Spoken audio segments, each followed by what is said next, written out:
Hi, and welcome to Library 101 Information Literacy's lecture on information packages.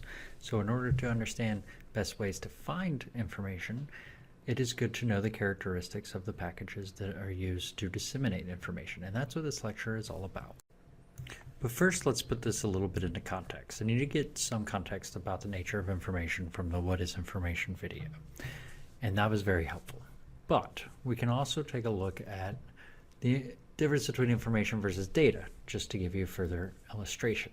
So data are any raw numbers or facts or words without context. So in this example, we have just the numbers 0, 2, 17, then the word everyone, and then another number 2. Now, when you take those raw numbers, facts, words, and put them into context, then they actually can become information. So what you're really doing with information is taking facts or data, putting it into some sort of context and or package, and then it becomes information. Information that you can actually do something with, information you can use. So to contextualize the numbers that you saw above, if we title these pre-test scores, then you know, oh, okay, they're not just numbers. They are numbers that somehow correspond with pre-test scores. And then if you drill it down even further and maybe make some sort of a grid, you can say, okay, 0 students made a perfect score on the pretest. 2 students missed only 1 question. 17 students missed between 3 and 6 questions. And everyone got the popular scholarly question right. So now we have some context to those earlier phrases. And so they're not just 0 and 2 anymore. It's now 0 students that made a perfect score, 2 students that missed only 1 question. So they go from just numbers to actual information. So then we have information packages, and that's simply anything that houses information. And they do so for the intention of then being disseminated. So examples are things like books, scholarly journal articles, news articles and broadcast news segments. That can even be radio news segments. Magazine articles, tweets are certainly information packages now. Whoever has taken on the job of becoming the archivist or historian for our current president will have a very big job in cataloging all of his tweets. YouTube videos are definitely an information package. Documentaries, live Facebook streams, infographics, advertisements, and I like infographics so much that I put it twice here. Really by mistake, but no worries. So lots of different ways of packaging information for then the intention of displaying that information in some way. And that's the whole point of it being in some form of package. So not only does it display information in a way that can be consumed, but on our end it's very helpful because when it's then put into a package that you can describe, it can then also be searched for. So descriptions of things are very important because that really does lead to how you will search for certain items, which is something we will talk much more about in later lectures. There are different characteristics for each information package type, and these consist of things like factual versus analytical. So those will be items made up of facts versus the interpretation of facts. It can also refer to things that are objective or subjective. So facts in clear context presenting all sides of a topic versus an opinion piece. It can be current or historical. So things that are coming out now about things that are happening now versus a piece of historical document such as an old newspaper that in the context of that time could have been very important but might have a slightly different context now. Then we also have scholarly or popular sources. So scholarly sources being those things written by scholars, really for scholars.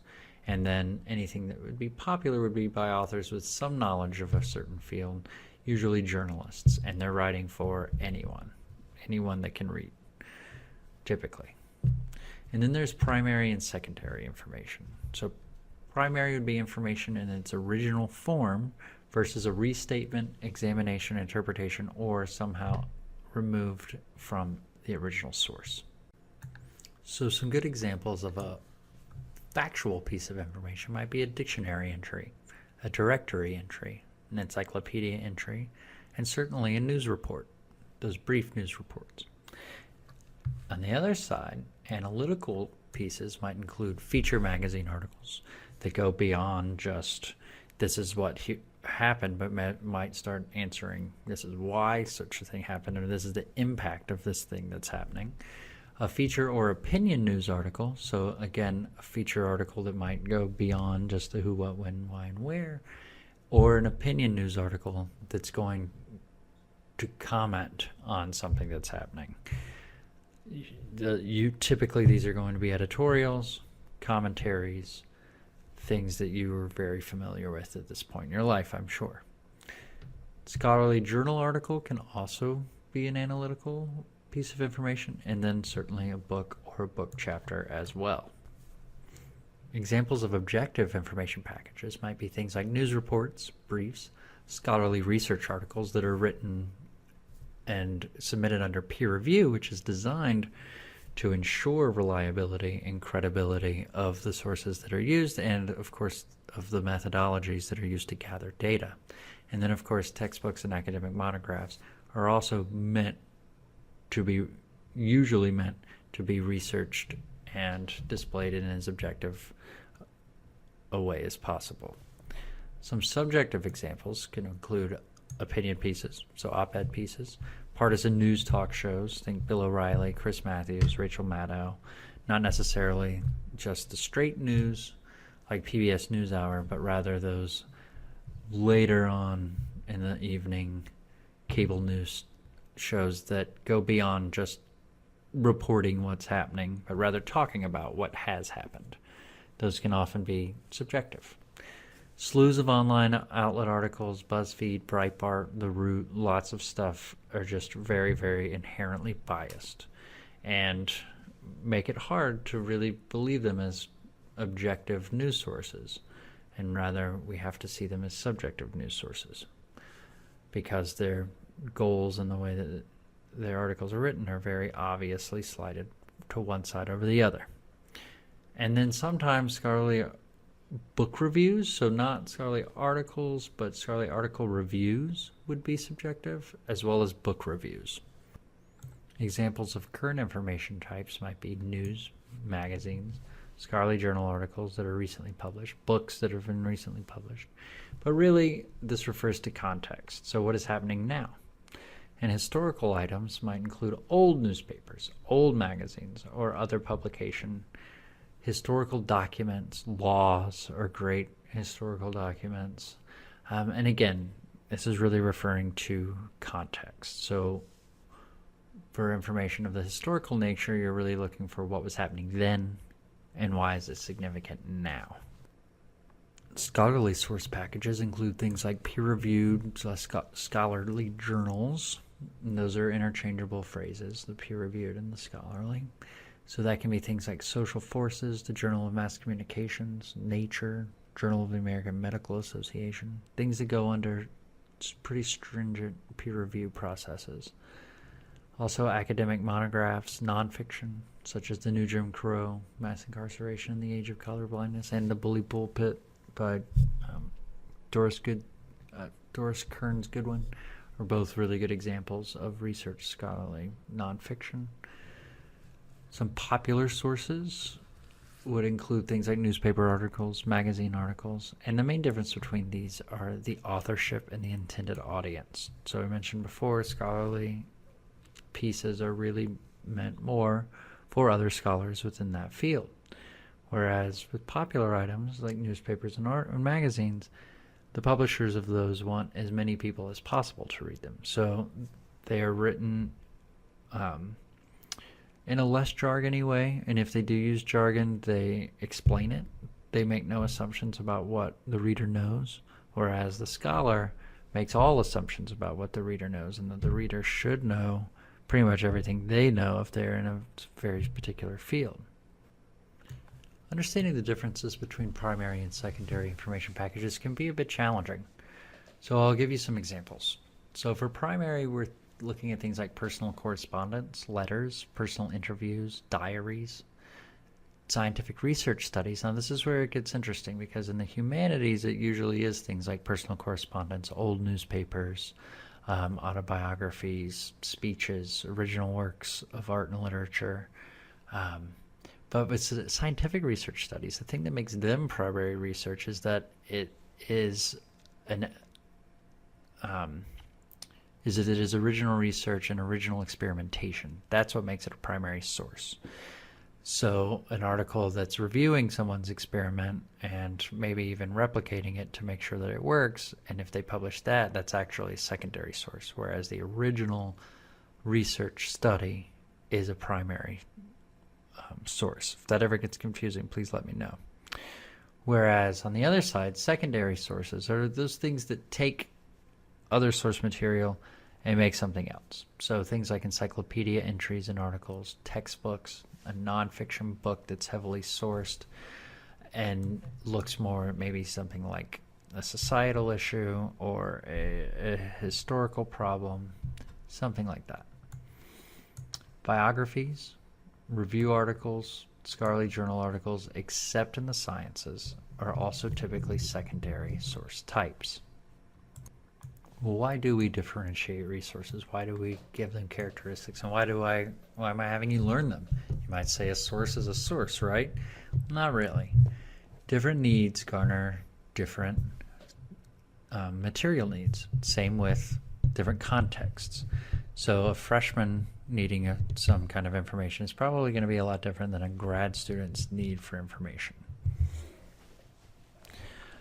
Also, different contexts can call for different resources. So verifying the freezing point of alcohol to win a bet with a friend versus needing it for a calculation or research report, you might go for two very different things. To win the bet, you might just go to Google, what's the freezing point, and look at the first thing. Not question if there's anything wrong with it, maybe not even look at other results to make sure that there's a consensus. Whereas if you were trying to use the freezing point of alcohol for a calculation and a research report, you would damn well better make sure that you have the actual freezing point of alcohol.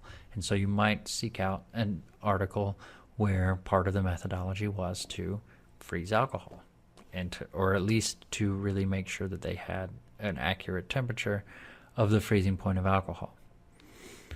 And so that way you would have a verifiable, credible source behind your use of the freezing point of alcohol, especially if it's for a research report.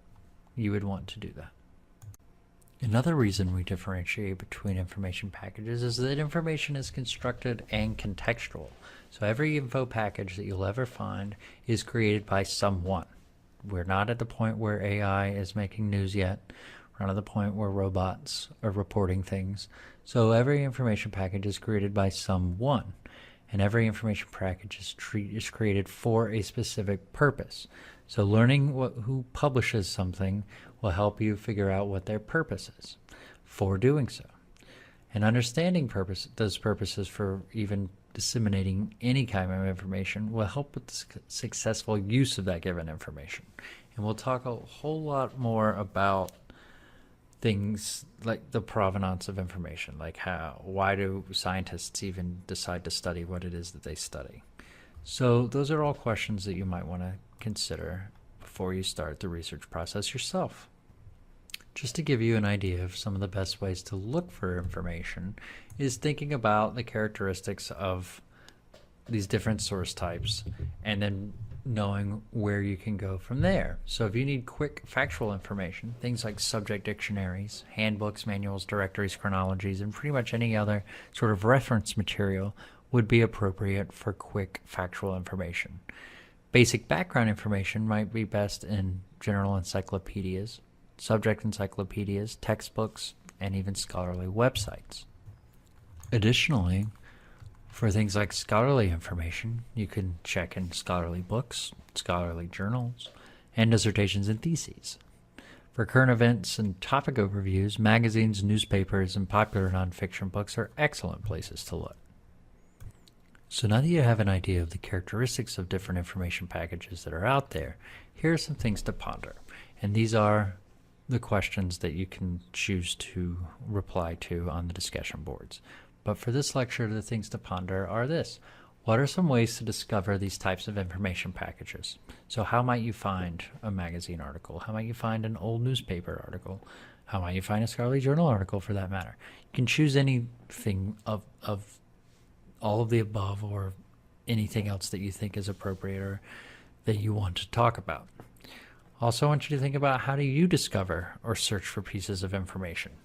And that could be assignments for a class. It can be you got sick and you wanted to know what was wrong with you. How did you discover that? What information did you use? How did you find it? Those are things that I would expect from that question. And then finally, think of one time you needed to find information for a specific goal. And again, that can be you could have been sick. It could be a class that you had to do it for. And what did you do when you were tasked with finding a piece of information for a specific goal? Did you find enough information? How so? What did you search? What did you do? What did you find out? All of that stuff is well worth writing about. For now, though, I'll bid you adieu, and we'll pick it up at the next lecture. Thank you.